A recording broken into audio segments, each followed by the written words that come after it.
tips for time management. So we've talked about what is it? We've talked about you got to know who you are, getting the right tools in place. And now what? Now, how do we get good at this? And the first tip that I can give is that multitasking is a myth.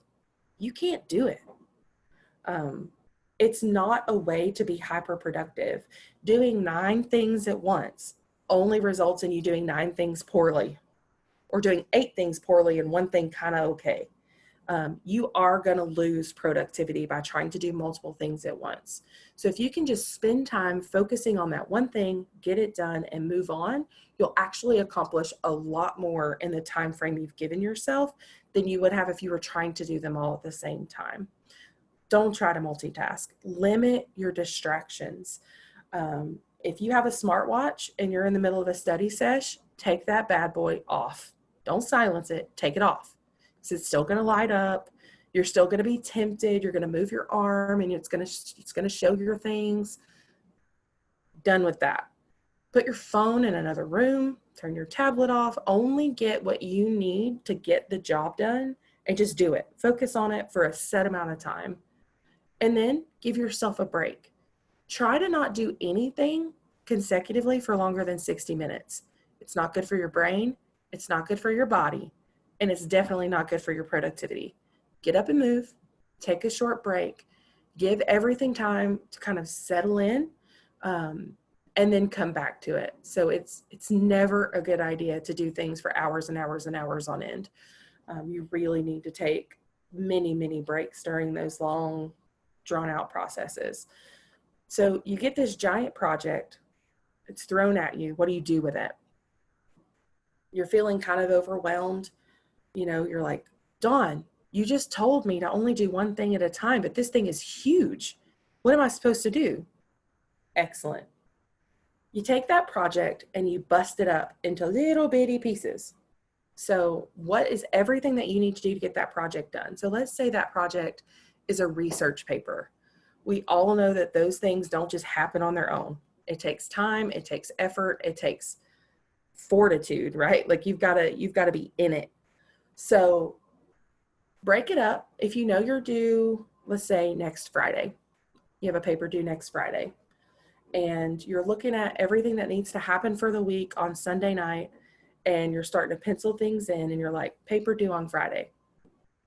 That's not enough. What do you need to do for that paper?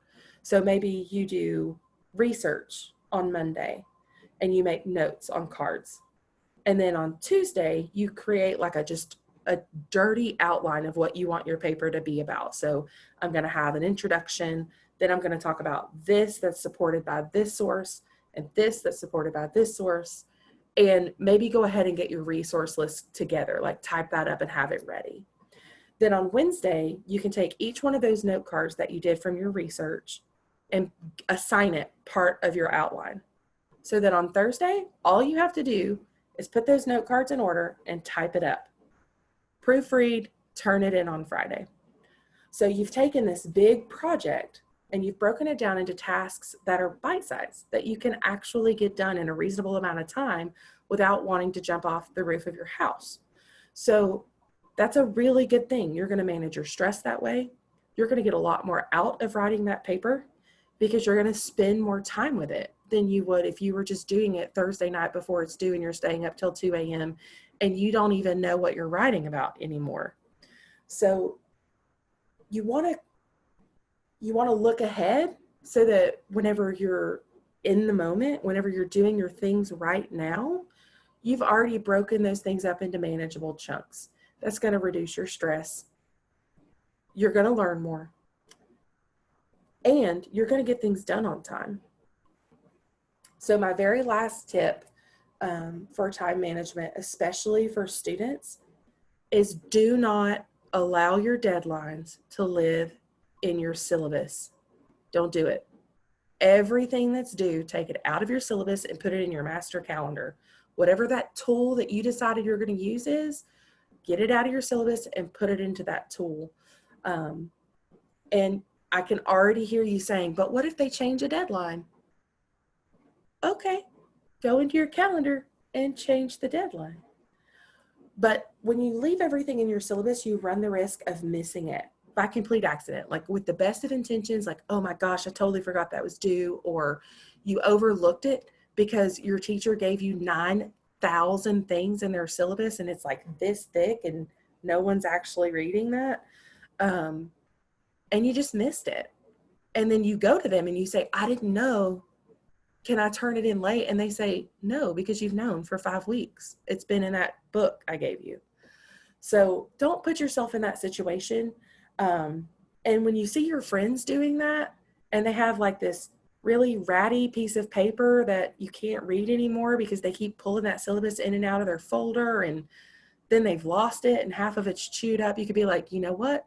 If you'd put all that in one calendar, you wouldn't have to ask me when something's due. So then you're giving it back. You're paying it forward.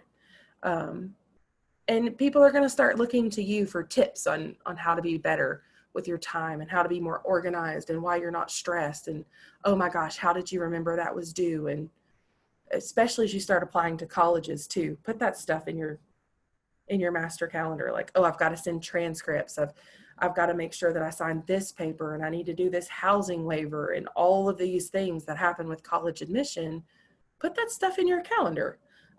Whatever tool that is that you're using, put it in there. And then you're less likely to be that person that has to wait a semester to go to school because you didn't get something turned in on time. Well, those are all the quick tips and tricks and hacks I have. I think all of this is really great advice, and it's something to take with a little bit of patience for yourself when you're starting to use it, because it takes practice.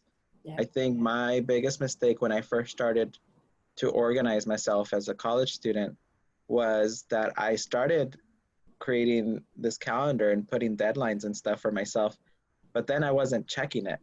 I was like, I'm done. I created my calendar. But then if I didn't go back and check it, I wasn't aware of when my upcoming deadlines were, because I was like, well, I did my job. I put it in my calendar. But then I need to check it probably on a daily basis so I know what's coming up this week or this day or this month. And I think that's where it's a habit. It's a habit you build over time, and you find what works and what doesn't work for you. And you can address that as you go along. But yeah, it's definitely a habit that you build over time. You have to practice.